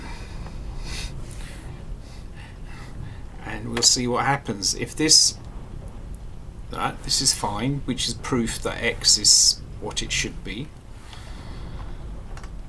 I'm going to try putting this at 0, 0.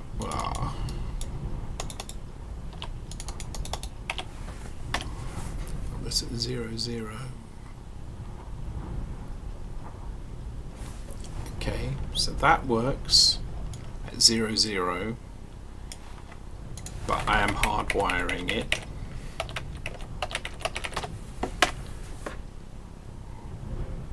This still works, which is fine. So what I'm going to try to do now is 32, every 32 bytes is down one line, which is 20 in hex. So hardwiring it, is that down a line? So the principle here is that you just do whatever you can so that in the end it does something that makes sense. So this makes sense. I can see it's at the top, and now I move down, I don't know, if 20, let's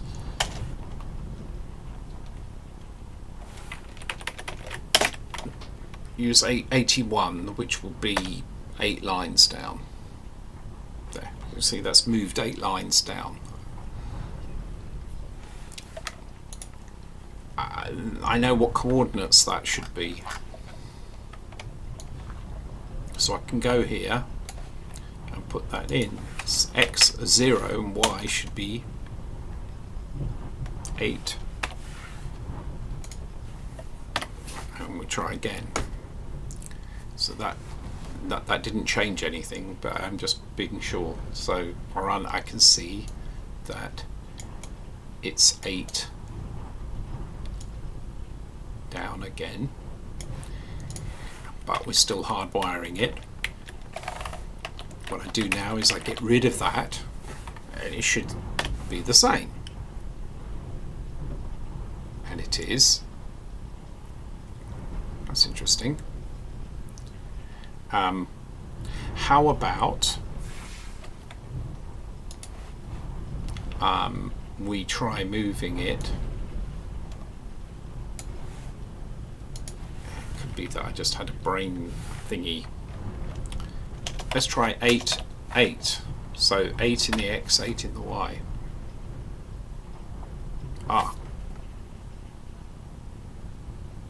This is right, because what we noticed was that it was shifted, but that little shift was because of the shift of the bits. The problem is the X coordinate isn't working. The Y is working. So if I try, I don't know, 32, it'll be 32 lines down. Okay, that's absolutely fine. But, 32 across. So the problem is the X coordinate isn't working for the second sprite. Now maybe if I go to here, I can emulate what that should be, which was 32,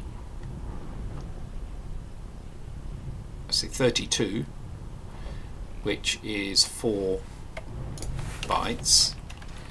So this would correspond to the address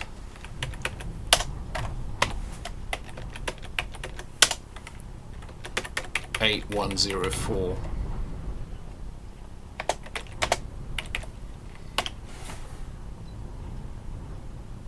So that's what I should see.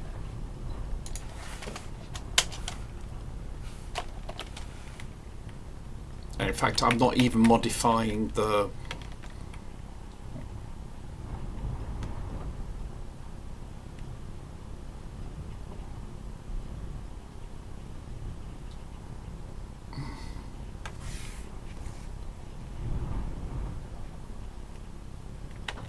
Yeah, the top byte. Let me just do the whole thing otherwise, right? So I'm hardwiring it and getting it there. Yes, that's right, because it was 8 pixels down. Let me just try that and make sure that was, I had 32. So we're doing 32 across and 8 down. 32 across and 8 down should look like that. And if I get rid of my hard wiring of that, it has moved over because the X is not working, which means that the calculation of the sprite address is not taking into account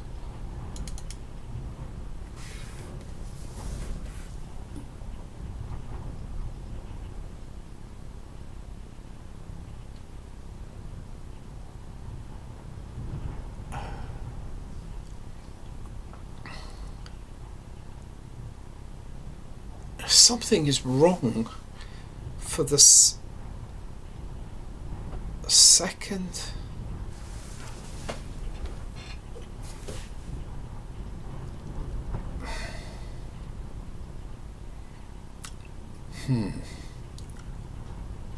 Store. How do I store that?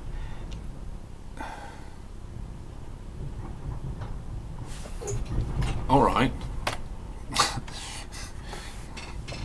What I'm going to do is try to fake the loading of this value. So do load a immediate. I'm expecting it to be 32.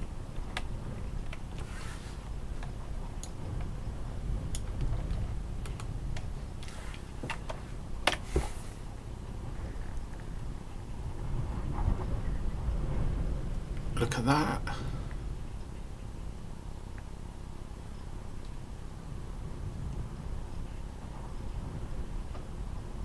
That's unambiguously not working. Logical shift right. Where's the divide by 2? I divide it by 8. It should be 4.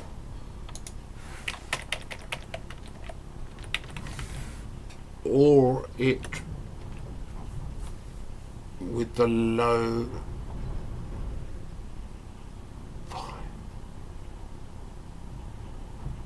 Darn! Oh, damn! Oh, flipping heck! I've seen it. It's the most stupid thing.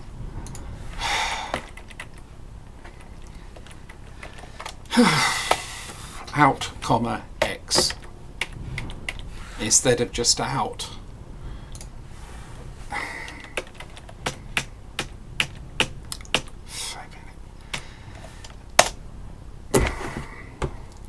That's why it wasn't working. It wasn't storing the lower byte. It was only if it did that just out instead of out comma X, then it would store the X address only ever in the first sprite instance, which explains everything.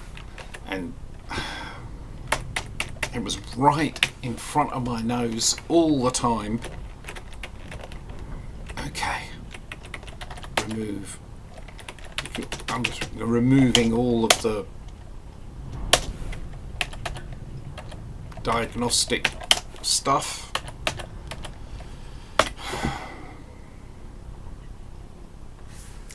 That is working. My word. Alright. Well, feels good to have found it. And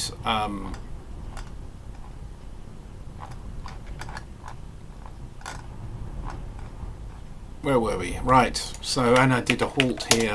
So just there. Move sprite, draw sprite, JSR update, move sprites to updates. right, because that's the second sprite being drawn.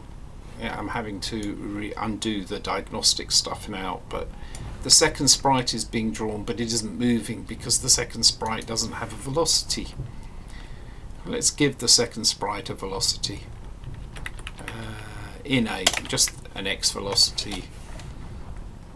So if this works, it should start moving across the screen, which it does. And then we can move it diagonally now. I think we're into reality again. But can I have two sprites? That's what I want, is two sprites. And what's preventing it from drawing the other sprites are those commented out lines that I need to, these here. It's a big moment. It would be the first time I've had multiple sprites, if this works.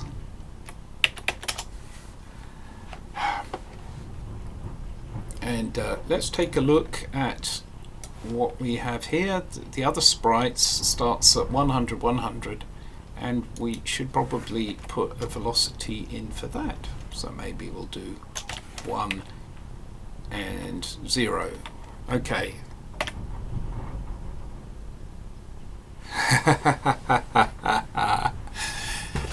Two sprites. Lovely and smooth. You should see what they look like on the actual. On the yeah, rock solid. No flickering, no jittering. Two sprites. And there endeth a little debugging session on a good note. I need to go now. Thanks, audient. One person who's watching. Thanks for watching. Take care.